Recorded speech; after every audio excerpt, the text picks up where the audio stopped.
Coming up on Oregon News, learn more about the recently passed levy and bond on Eugene parks, find out why a local fitness center now has co-ed workout rooms, and a preview on Memorial Weekend and safety measures you can take.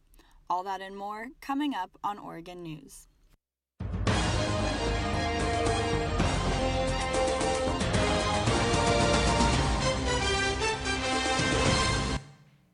Welcome to Oregon News. I'm Hannah Morrow. And I'm Lorna Rodriguez.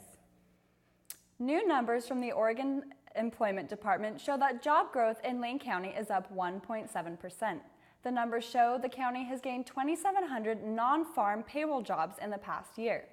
Lane County job growth has been particularly strong in construction, which is up 500 jobs, and manufacturing, which is up 600 jobs. Overall, the state of Oregon job growth is up 1.6%. It looks like the city of Eugene might be getting just a little quieter. Kylie DeVries reports. That's Mike Morrissey, watering his plants on a sunny day in Eugene. He enjoys spending time at home during the day, but he says most of the time he has trouble sleeping through the night. I had a dream once that a plane was crashing into the apartment, and then I woke up and I said, oh, it's just a train. That's the Union Pacific Main Line train that runs directly through the city of Eugene and unleashes hundreds of echoing blasts a day that can be heard miles away from the tracks. Mike lives just over here, and it's no surprise that sometimes the train wakes him up at night. And that's because he lives less than a block away from the train tracks, and city officials are just now saying they're going to do something about it. After years of debate and complaints from the community, the city of Eugene is moving forward with a quiet zone throughout the downtown Eugene and Whitaker neighborhoods. Principal civil engineer and project manager Doug Singer says each intersection is different, so the quiet zone is going to take time to implement. So really the quiet zone is about safety for people that bike, walk, and drive through the railroad crossing intersections. So each intersection is unique, and we'll have different modifications to improve safety at the crossing. In total, there are 10 crossings in the quiet zone that need reconstruction. That's 10 different locations, most of the time only a block apart, where the train is required to sound its horn.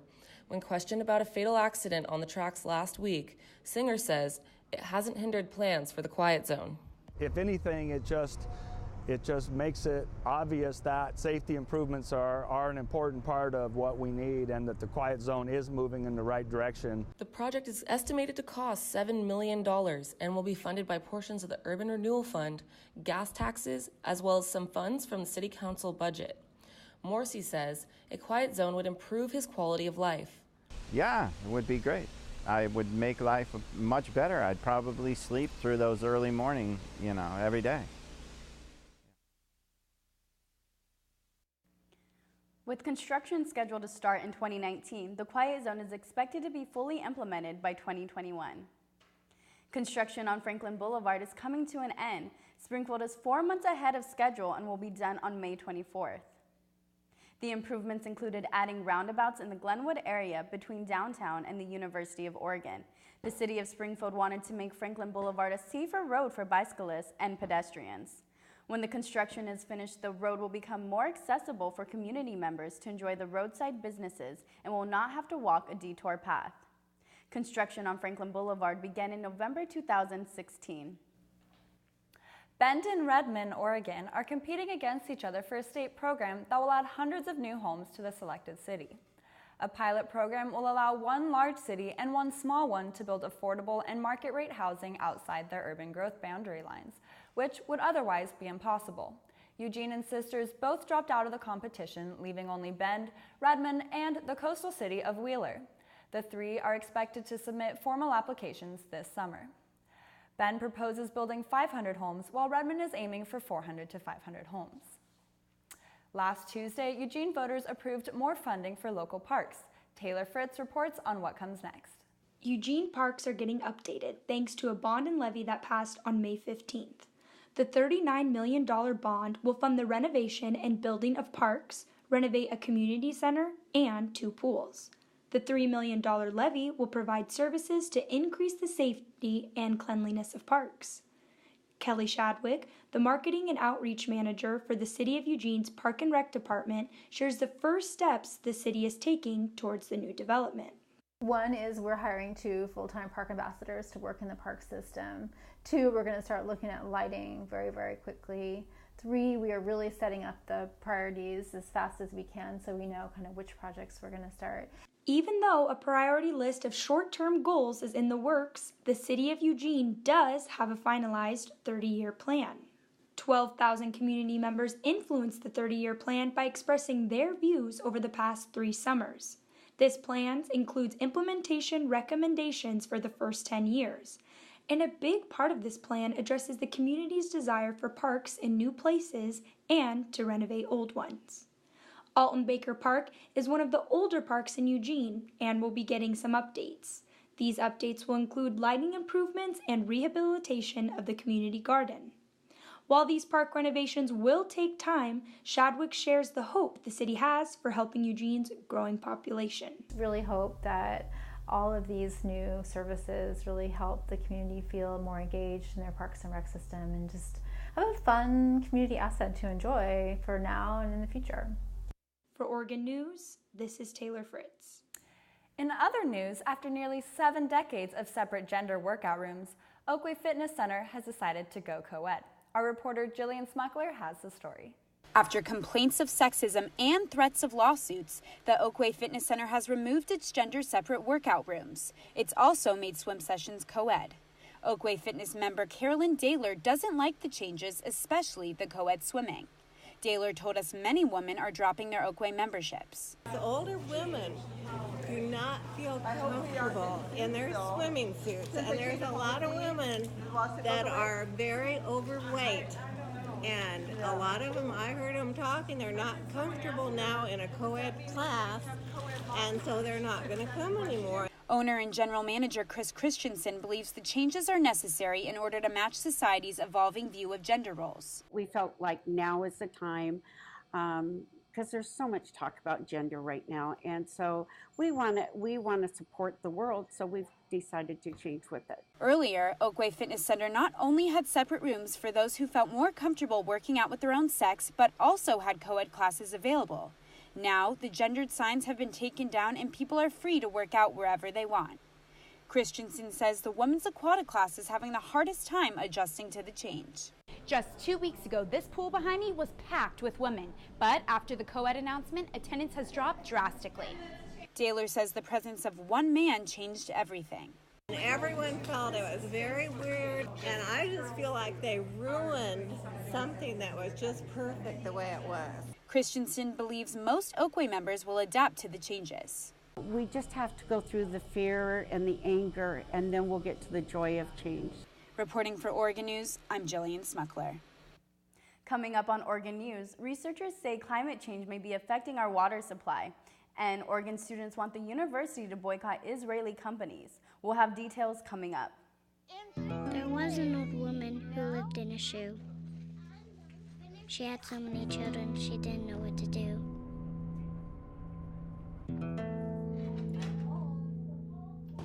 She gave them some broth without any bread and kissed them all soundly and put them to bed. Hunger is a story we can end. End it at feedingamerica.org. 2 University of Oregon scientists say their research indicates climate change is affecting the health of our watersheds. According to researchers Toby Maxwell and Lucas Silva, climate changes have encouraged the growth of plants that use far more water than used to be the case. This change is having a negative effect on underground water storage in the forest watersheds. Lead researcher Maxwell says plant species are a good indicator of forest health. We looked at and found that if you understand what species and what kind of soil is in a particular place, that's actually a potentially better indicator of how the forest is doing and how much water is going to be moving in the environment. The plants that are more abundant now use 10 to 60% more water than the plants that were there before. That affects the amount of water available for human use, since the underground water in the mountains eventually flows into reservoirs. The less water that flows from these forests, the less water there is in reservoirs. The researchers also looked at how the ground holds water. They found that more water is held in the soil at lower elevations, and the water at high elevations usually trickles down into streams and rivers more quickly. Samples were collected in California from 3 main regions, the Sierra Nevadas, Lake Tahoe, and Mount Lassen. The researchers then checked the samples' chemical compositions to determine if the plants were under stress. This is an important step in informing how we as a scientific community understand climate change, and then that becomes part of the synopsis that gets put into models and gets put into action. Maxwell says this research won't have any immediate effect on climate policy, but he says it will provide a baseline that future climate researchers can build upon. The University of Oregon student government has thrown its weight behind a resolution to boycott Israeli companies that support the occupation of Palestine. Sydney Paget reports. It was an emotionally charged debate at the University of Oregon Student Senate meeting on Wednesday. Over 200 students gathered to voice their opinions on a resolution calling for the university to boycott, divest, and impose sanctions on Israeli companies. Also known as BDS, the resolution is part of a Palestinian-led movement to seek social and economic sanctions against Israeli companies that support the occupation of Palestine. The resolution was first introduced to UO last Wednesday by the group Students United for Palestinian Equal Rights, or SUPER. What we're asking here today is not to solve the Palestinian-Israeli conflict. This is not political. All of this says, we're saying, here's what the money we're paying. You're paying these companies, you're supporting these companies that support human rights violations, and we want to cut that, period. SUPER and other proponents of the BDS resolution garnered support from more than 30 student groups in the week leading up to the vote. However, pro-Israel and Jewish student groups, including Tamid and Oregon Hillel, spoke against the resolution on Wednesday, calling it an endorsement of a cultural boycott. They also feared the repercussions of BDS's passing. For a cultural boycott, which could mean no longer supporting Israeli cultural campus events, an academic boycott, which could mean ending study abroad opportunities in Israel and academic partnerships with the Israeli institutions, and a physical boycott of Israeli products. In the end, the resolution passed with a 2/3 vote. Resolution opponents are now saying they fear the same anti-Semitic backlash that followed the passing of BDS on other campuses, such as Portland State. Reporting for Oregon News, this is Sydney Paget. The UO Student Senate's vote is advisory and is not binding on the University of Oregon. Ramadan is underway. The yearly observation represents a special moment for the Muslim community. Tiago Costa reports. أشهد أن محمدًا رسول الله. It's Ramadan. For about 1 month each year, during the day, Muslims abstain from food, water, negativity, and even intimate relations. Abstaining from everything that reminds you of your human beingness. Historically, Ramadan celebrates the revelation of the Quran. Muslims believe Prophet Muhammad revealed the first pages of the Quran after an angel showed it to him while he was meditating. Since then, for Ramadan, Muslims feel they stay closer to God by fasting during daylight.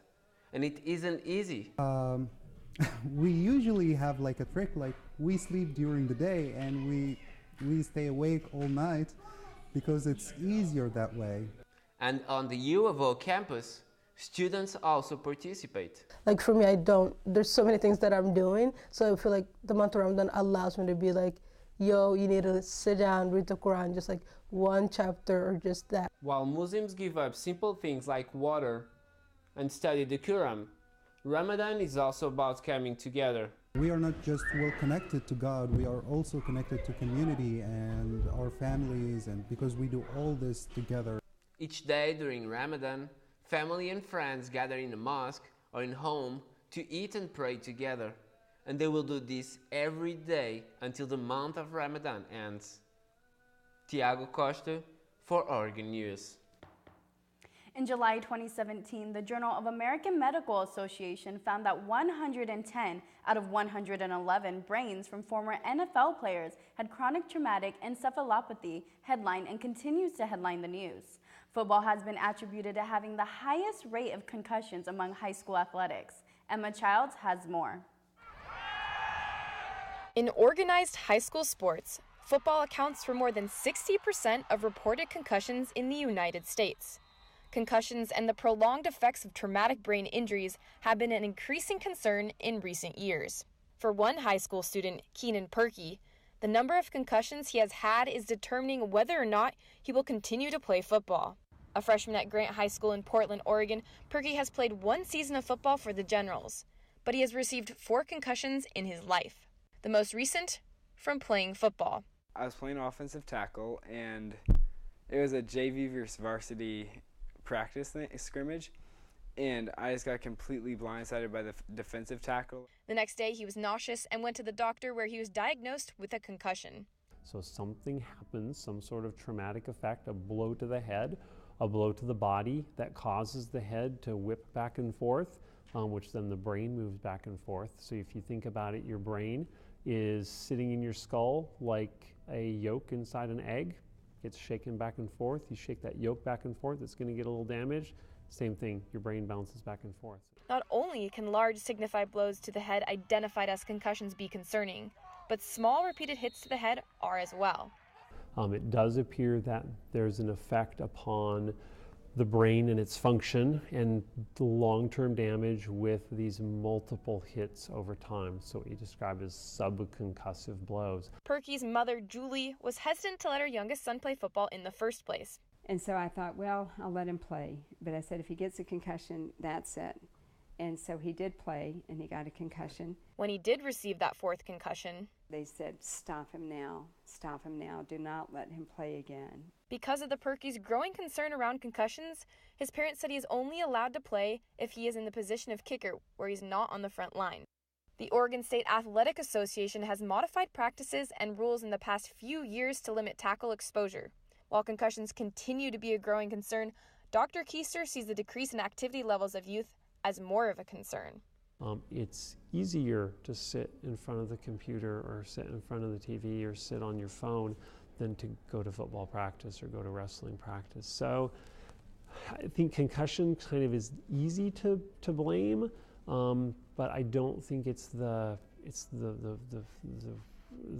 single solution. Reporting for Oregon News, I'm Emma Childs. When we come back, it's going to be softball, baseball, tennis, and the profile of a remarkable young woman.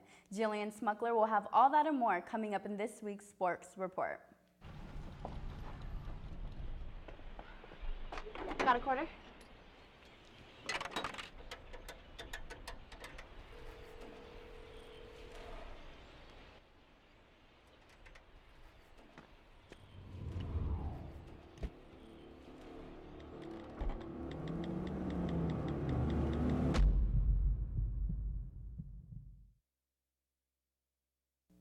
Good afternoon and welcome to the Sports Desk. I'm Jillian Smuckler.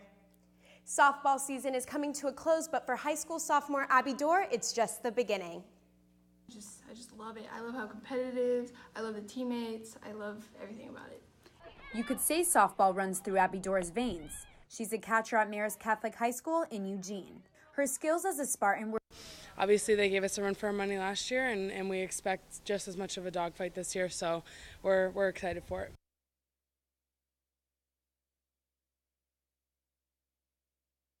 Down the road at Jane Sanders Stadium came knocking. It's in our backyard. We get to watch them and how successful they are. Abby committed to the Ducks when she was just 14 years old, when she was still in the 8th grade. There were concerns about being recruited too early, trying to not...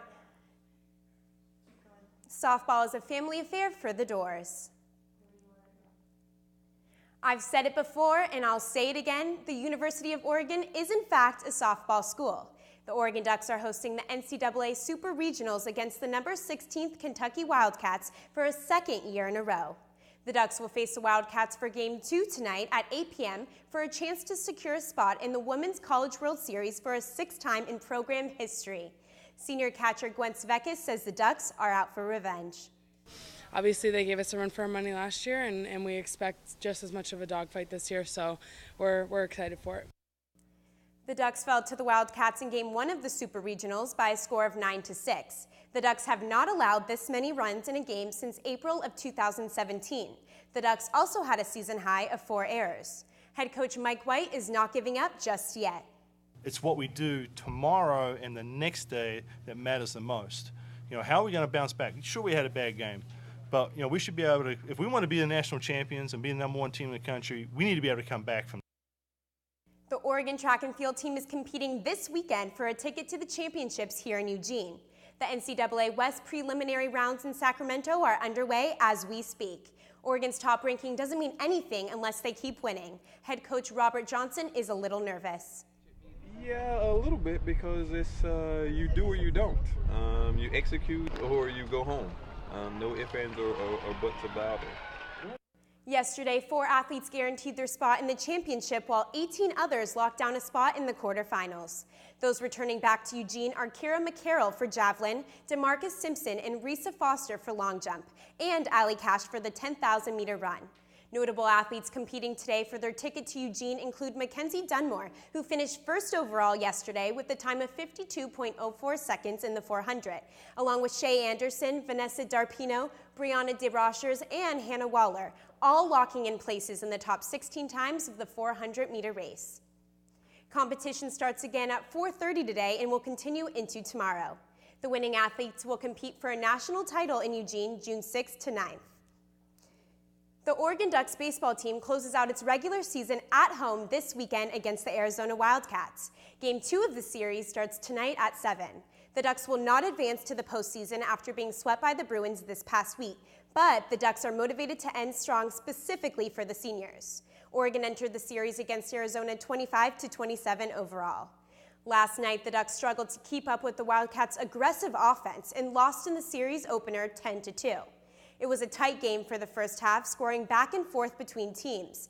But in the 9th, the Wildcats put the game away, extending their lead to 8 with Salazar's 3-run homer. The women's tennis team wrapped up its season this week in the NCAA Singles Championship. On Wednesday, senior Alyssa Tobita fell short against Carla Tooley from Florida State, losing 6-1 and 6-3 in the tournament opener. Tobita finished the year 18-12 overall in singles play. A new rule for the NFL says players will be fined if they kneel on the field during the national anthem. The rule comes after a year of national debate on whether NFL players were being disrespectful by choosing to kneel during the anthem. Back in 2016, San Francisco quarterback Colin Kaepernick began kneeling to protest police brutality and racism. Since then, several other players in the NFL have followed his lead. In a letter to NFL owners, NFL Commissioner Roger Goodell said, "We need to move past this controversy, and we want to do that together with our players." The rule allows players to stay in the locker room during the anthem if they please, but will fine any team with players kneeling on the field. New York Jets owner says he will pay the fine if his players kneel.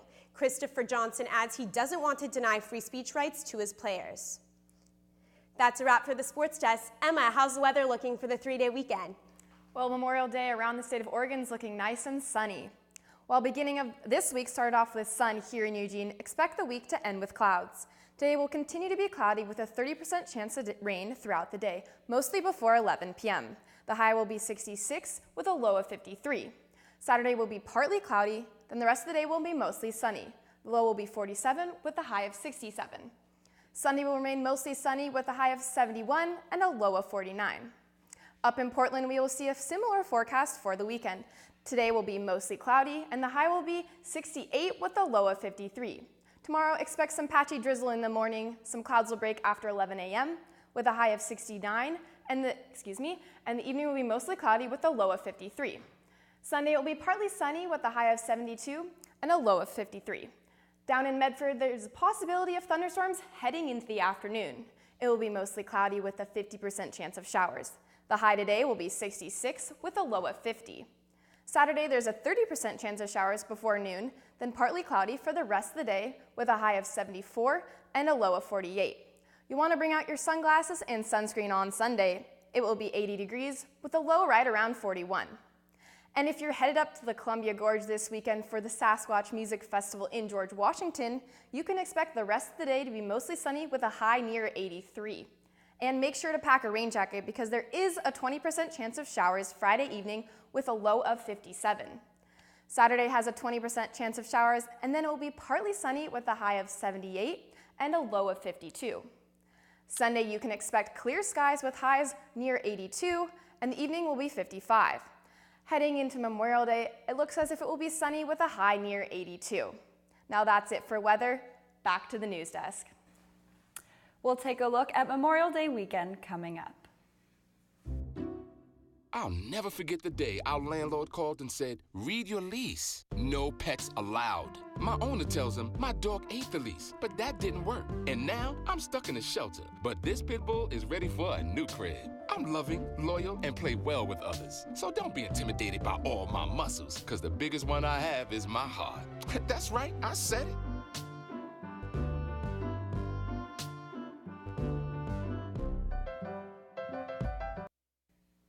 Wineries are expecting a big turnout this Memorial Day weekend. Riley Collin reports.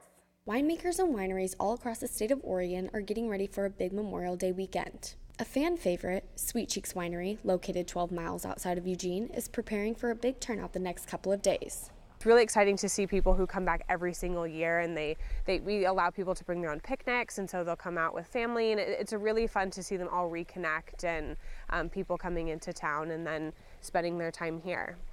She adds there will be live music, tours of the winemaking, extended hours, complimentary soft beverages, and lots of food. Although the winery keeps their guests in good hands, Thomas is always recommending visitors to bring a designated driver to ensure safe travels. Drinking and driving isn't this weekend's only concern.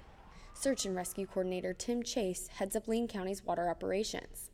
He's been training his team to deal with water rescues as more people are out on the water. The stretches of the McKenzie and Willamette coming through Eugene and Springfield are the busiest waters in the state of Oregon for water rescues. We have the highest numbers of water rescues here, and it's the highest concentration. And part of that's the number of people that are here. And we have a lot of people. The rivers are right here close to the city, easy access. And there's also some real significant water here. There's some significant rapids that people might get into without really even thinking that this water right here in town is as serious as it is. Chase says it's better to not need a rescue at all. Always wear a life jacket, don't tie together rafts, and to always be aware of the water, rapids, and what's ahead of you. Whether it's your seatbelt or your life jacket, buckle up and have a safe Memorial Day weekend, Eugene. You heard her. Buckle up and be aware. This nice weather is going to encourage lots of people to get in the water. Green Hill Humane Society hosted its annual Bark in the Park at Alton Baker Park this past Sunday. More than 1,000 dogs and their owners showed up to participate on Sunday morning. The event consisted of a 5K run, a 10K run, and a 2K walk. There were also vendor booths, canine activities, and food trucks. Green Hill Humane Society hoped to raise $120,000 that will go to caring and funding for homes for pets. The final tally has not come in yet. Thank you for being with us. We'll be back next Friday with another edition of Oregon News.